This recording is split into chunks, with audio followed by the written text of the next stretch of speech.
Coming up on Citrus TV News Live at 6, President Obama addressed the nation last night. Find out what he said and what his plans are with ISIS. And the Justice Department has opened an investigation on the Chicago Police Department. It may be cold now, but warmer temperatures are in the forecast. Find out when during my full weather forecast. And in sports, Syracuse has a new head football coach. We'll tell you what he said in his press conference today. Citrus TV News starts right now.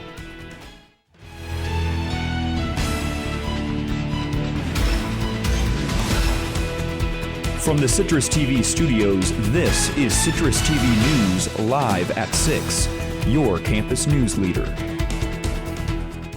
Hello and welcome to our final Monday Citrus TV News Live at 6 for December 7th. I'm Topher Lane. And I'm Claire Moran. Syracuse's new head football coach held a press conference today, and that's our top story.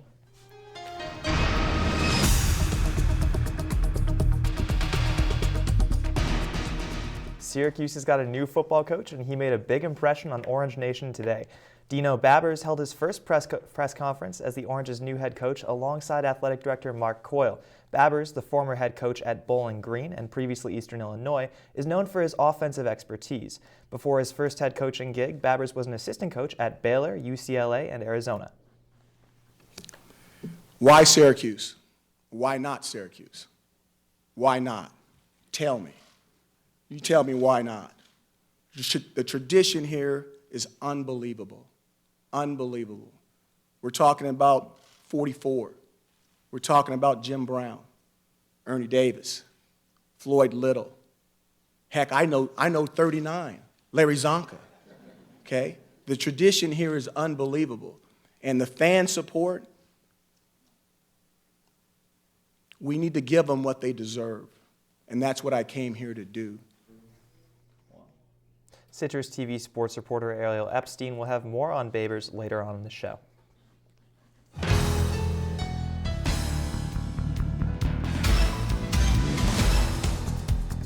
Hendricks Chapel held its annual holiday concert last night in front of a huge crowd of students, faculty, and community members. Citrus TV's Brendan Tierney was there to tell us what made the evening so special.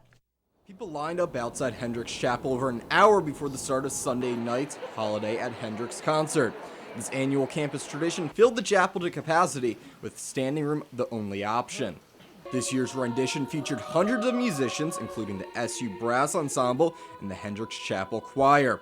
They were joined by organizations from the local Syracuse community, including the Syracuse Children's Chorus and the Syracuse Vocal Ensemble, making it a special event for all in attendance. Oh, the audience always loves holidays at Hendricks. Like, people stand because they love it so much. It was funny, after one of the numbers that was really passionate and gospel-y, one of the audience members stood up and kind of just put their hands up in the air and shouted woo, they were so excited. And at the end, when we all light the candles and everyone just kind of sits together in silence, it's a really moving moment for everyone. Chancellor Ken Servette took the stage to narrate a special performance of 'Twas the Night Before Christmas, helping add to the holiday joy and bring smiles to the faces of the audience members. The grand finale on the night is a sing-along of Silent Night as the audience lights candles to light up Hendricks Chapel for the holiday. Choir members helped start the candles, then members passed flames down their aisle, wishing each other a happy holiday season in the process. Planning is already underway for next year's concert, and if you were crowded out at this year's performance, you can see a special broadcast later this month on WCNY. Brendan Tierney, Citrus TV News. Autothon, Syracuse University's dance marathon, works to raise money for the Golisano Children's Hospital here in Syracuse. Citrus TV's Caroline Strange tells us how they put it all together and how much they've raised so far.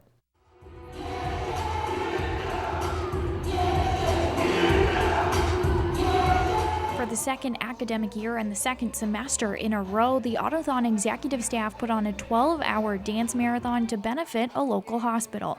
And while their goal is to raise money, they had another goal in mind too. Even if we don't reach our goal, in the end, we did it for the kids. In the end, it is for them to have a great time and focus on them for once. The Autothon executive board works closely with a representative from Golisano Children's Hospital to put the whole event together and bring families to meet the dancers. In the beginning, it's a little, not awkward, but it's a rare environment for them, mostly because a lot of them, it's their first time.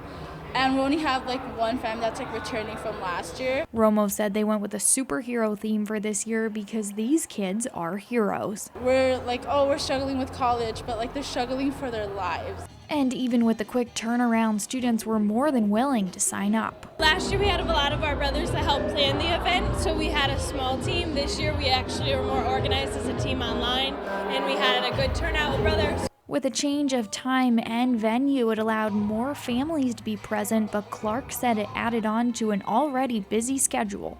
I can't stay the whole time. I think a lot of people feel the pressure with it being so late in the semester, so I actually have to go to work and then go and do final prep. Between the two dance marathons here at SU, the dancers have raised over $150,000, and it's all for the kids. Reporting from the Syracuse campus, Caroline Strange, Citrus TV News.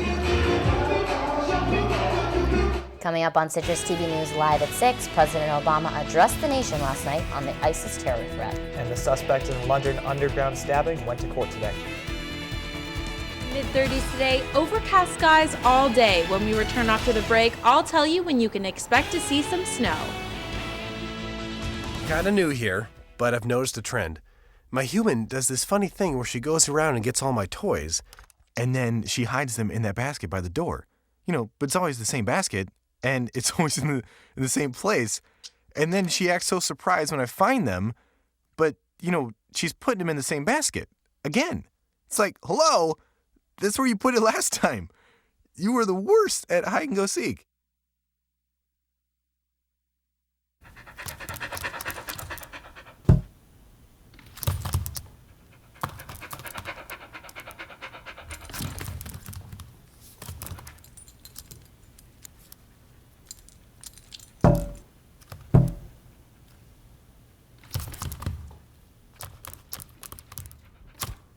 There's a shelter pet who wants to meet you. Meet one today. Visit theshelterpetproject.org. Adopt. Huntington! Every proper bear knows that the right fit means everything. Especially when it comes to car seats. Oh, really? I just did what any bear would do. So know for sure that your child is in the right car seat for their age and size. I like it. To learn more, visit safercar.gov/the-right-seat. Oh, hello there. Oh, where's that bear?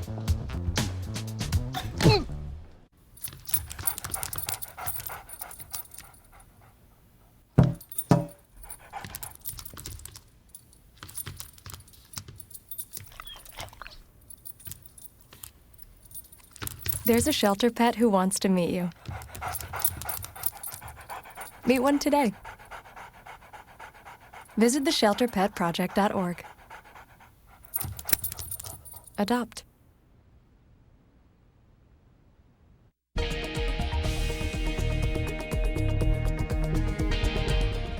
President Obama addressed the country from the Oval Office for the third time in his presidency last night.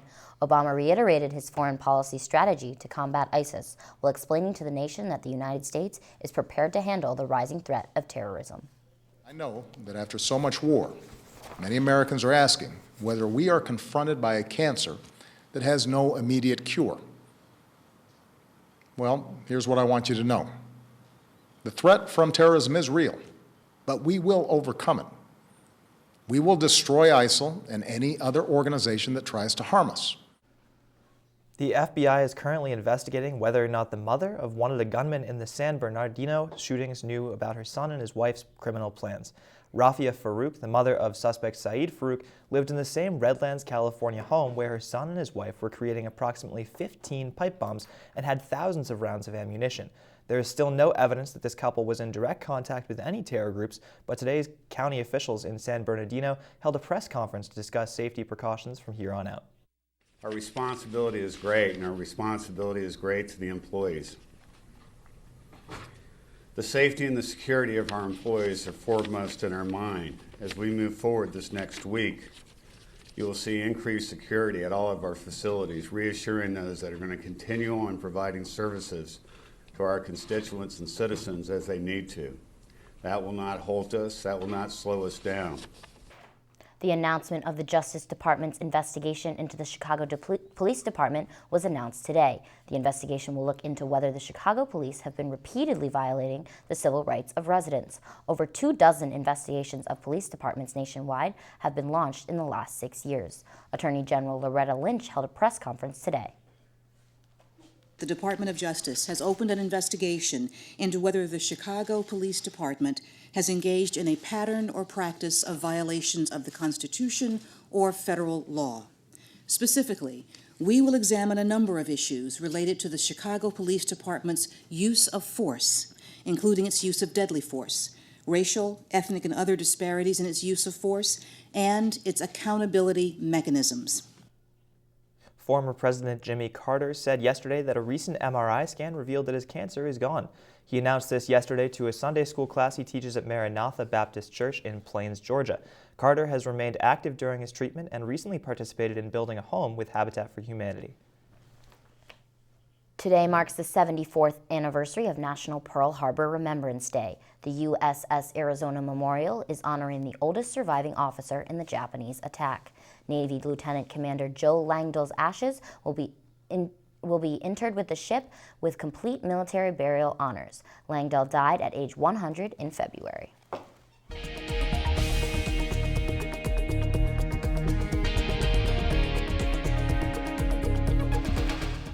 London officials are on high alert following a terrorist attack that occurred in a tube station this weekend. 29-year-old Muhayden Meyer of East London will appear in court today after being charged with attempted murder. Meyer allegedly stabbed 2 victims in the Leytonstone Underground station. Officials say the victims are expected to be okay, but the incident sparked the trending of the hashtag #YouAin'tNoMuslim, which has now become a worldwide icon for preaching peace within the Islamic community. The Central Asian nation of Tajikistan was shaken this morning. The U.S. Geological Survey reported a 7.2 magnitude earthquake. Tajikistan officials say they do not have any information on the extent of the damage or if there were any casualties. The earthquake was also felt in neighboring countries Afghanistan, Pakistan, and India. Beijing is under the most severe smog alert ever recorded in China. Last week, the city issued an orange alert, and today it was advanced to a red alert. Officials say a red alert means they forecast more than 3 consecutive days of severe smog. The Beijing Municipal Environmental Protection Bureau says they are urging schools to close and putting restrictions on factories and traffic in an effort to keep more than half of the city's vehicles off the roads. Officials also warn that air pollution can have severe health effects. Venezuelan voters made a major change in the leadership of the South American country today. For 17 years, the Socialist Party has controlled the National Assembly, but in this year's landslide vote, the opposition coalition won 99 seats out of the 167-seat legislature, while Socialists won 46 seats. Officials say there are still 19 open seats, and if the opposition wins, they will have a 2/3 majority. The party's goal is to challenge the President Nicolas Maduro's grip on power.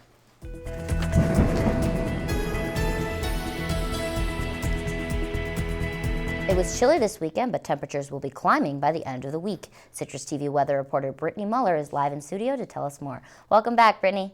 Thanks, Claire. We saw some overcast skies today with a high of 41 degrees. Winds are light and out of the northwest. And looking into tonight, we'll drop down into the low 30s with some cloudy skies. And now looking into the forecast for tonight, you can see all along the northeast we're ranging temperatures in the 30s. And further west, you can see in St. Louis, they're hitting 40 degrees tonight.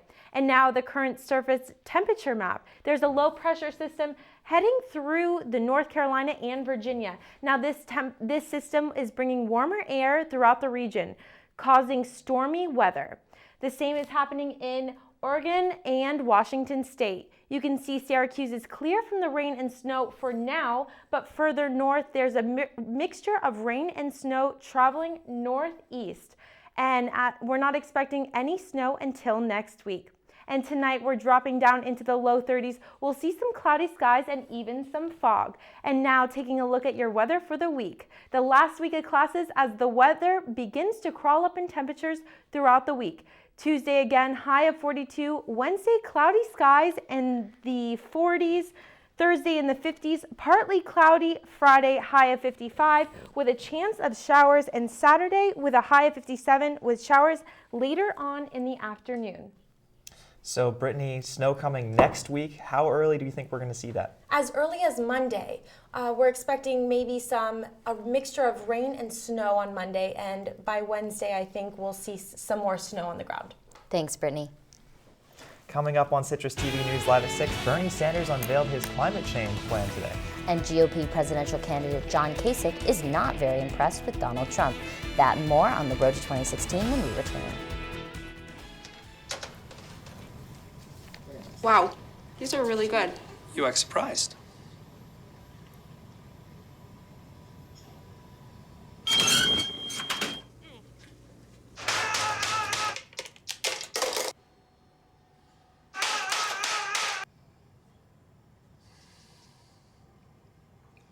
Practice makes perfect. You don't have to be perfect to be a perfect parent. There are thousands of teens in foster care who don't need perfection. They need you. How can I help my daughter with her reading? Searching for help with Dachshund Reading. No. Let me try. Sarah's bright, but when she's reading, she has trouble sounding out words. Playing world music.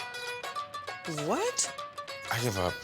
Wait, I was trying to show you how Sarah feels every day. Frustrating, isn't it? Redirecting to understood.org. Join parents and experts at understood.org, a free online resource about learning and attention issues to help your child thrive. Jimmy can't sing, and Tommy can't dance, so we're gonna put some ants in their pants. Aww. Kids will spend 22 minutes watching us, the super duper party troopers, sing about ants in their pants. Isn't that funny? Ants in their pants, they got ants in their pants, they've got ants in their pants.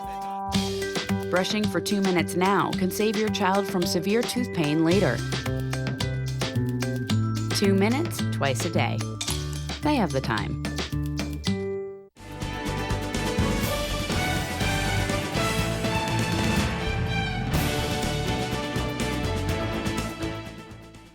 As the Paris Climate Summit reaches its second week of negotiations, 2016 presidential hopeful Bernie Sanders has revealed his own climate change plan. Sanders is proposing to tax carbon dioxide polluters to bring down carbon emissions by 40% by 2030. Climate change has been a key component of Sanders' presidential campaign. Sanders' competition, Hillary Clinton, is urging Silicon Valley to use technology to disrupt ISIS. Clinton said on Sunday that ISIS has become the most effective recruiter in the world. In order to combat that, Clinton said American technology companies must help out by taking down militant websites and videos. This marks the second time in 2 weeks that Clinton has pushed for Silicon Valley taking action and fighting against terrorist groups. Ohio Governor John Kasich is predicting that Donald Trump will soon fall from the top of the GOP presidential polls. Kasich says voters are mainly looking for someone who has the past experience. Kasich says he's not too convinced that people who say they support Trump will really vote for him.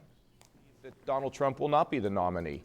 I think things will settle down, and I believe at the end of the day, and what I've heard in New Hampshire, is his experience is what counts.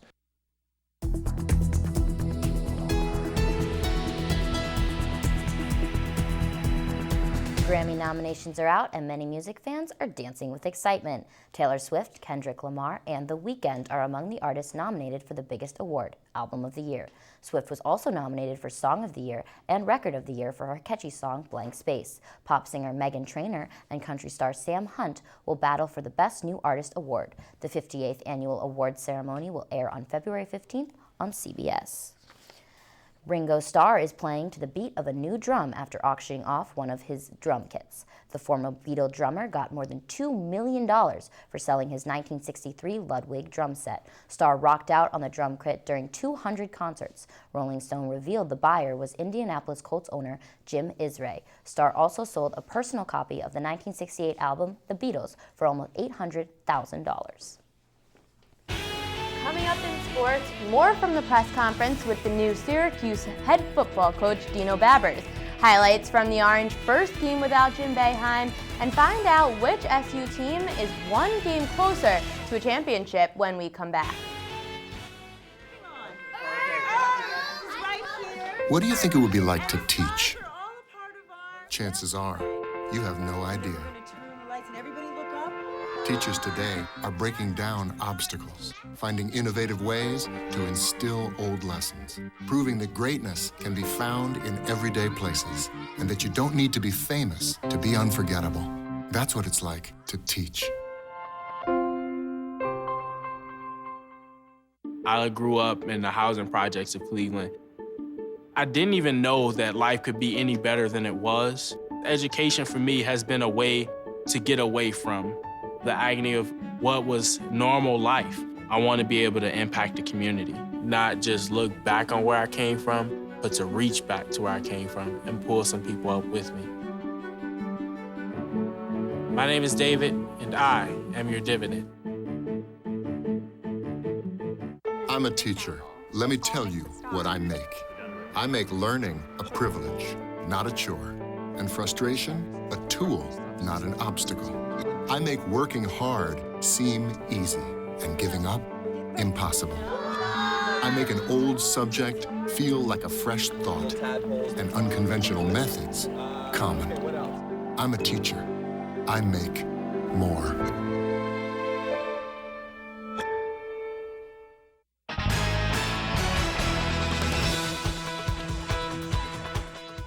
Close your eyes for me. Stay with me. Close your eyes. I'm looking. I'm not going to keep talking unless your eyes are closed. The noise is deafening. You have a defense that is relentless. You have a special teams that has been well coached. You have an offense that will not huddle. And you have a game that's faster than you've ever seen on turf. Open your eyes. That's going to be a reality. That's going to be Syracuse football. And that's how Coach Babbers introduced himself to Syracuse University. He also mentioned a few other very interesting things for a new head coach.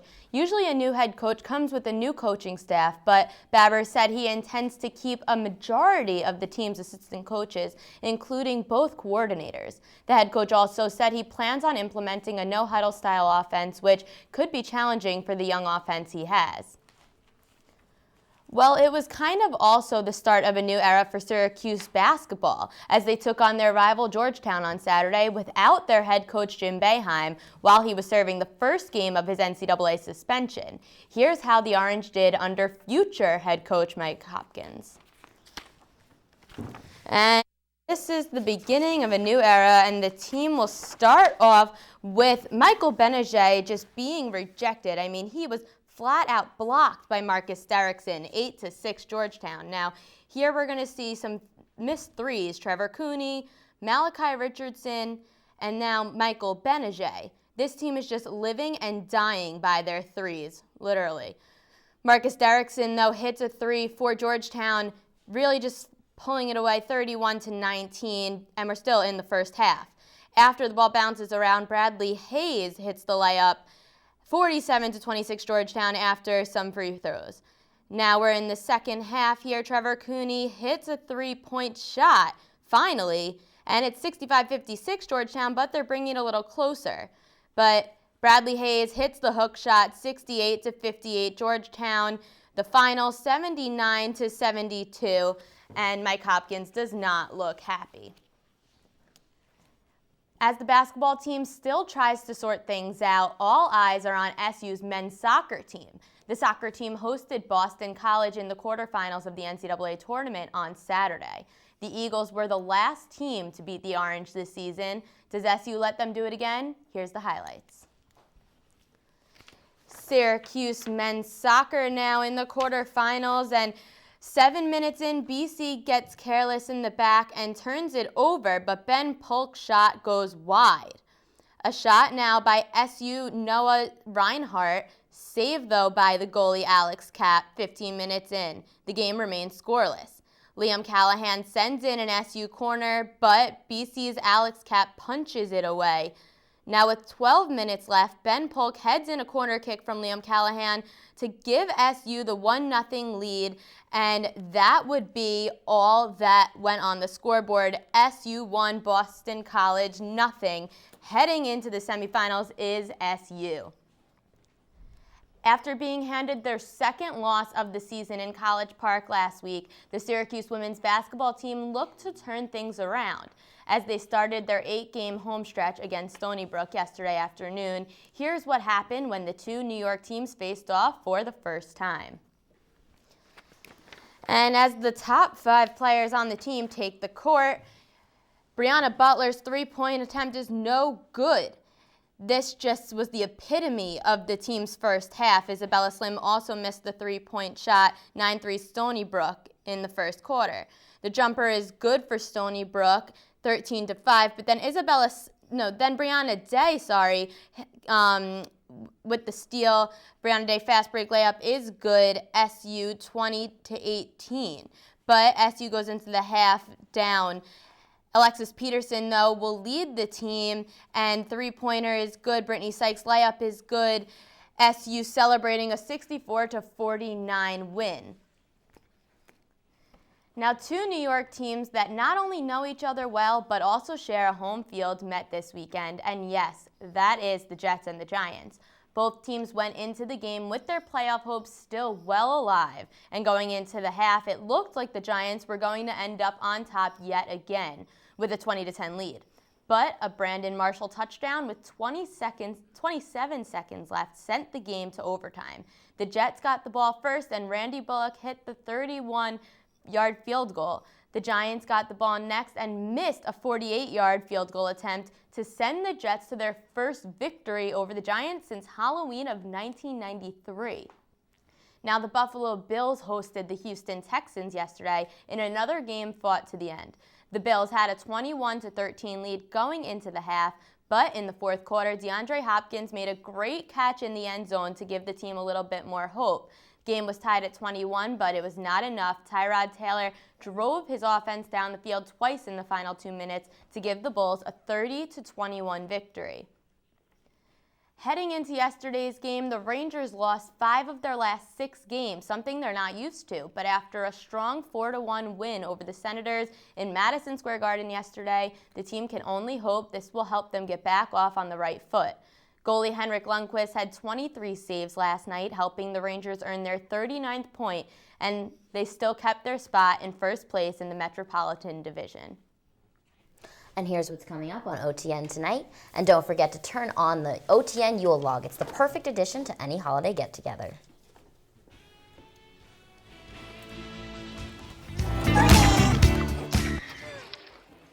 Looks like it's done.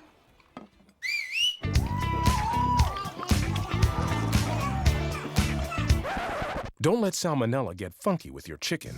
On average, 1 in 6 Americans will get a foodborne illness this year.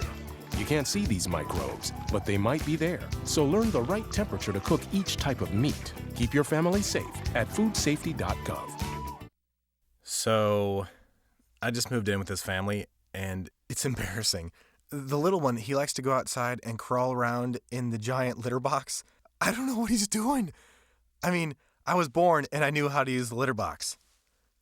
Look at that. That's disgusting. Oh, poop already.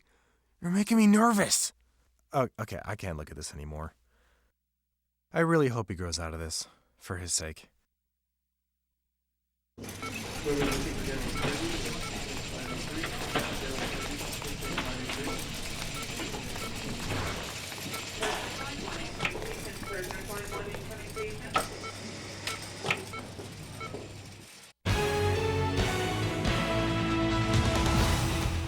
NASA has released close-ups of Pluto's surface. In July, New Horizons flew closer to Pluto than any other spacecraft ever has. It got pictures of craters, mountains, and glacial terrain on a 50-mile wide strip. NASA officials say these might be the clearest photos of Pluto's surface in decades. NASA says that it will take about a year to transfer all the photos and data from the New Horizons mission. And that's all the news we have. Thanks for joining us for Citrus TV News. I'm Claire Moran. And I'm Topher Lane. Thanks for tuning in.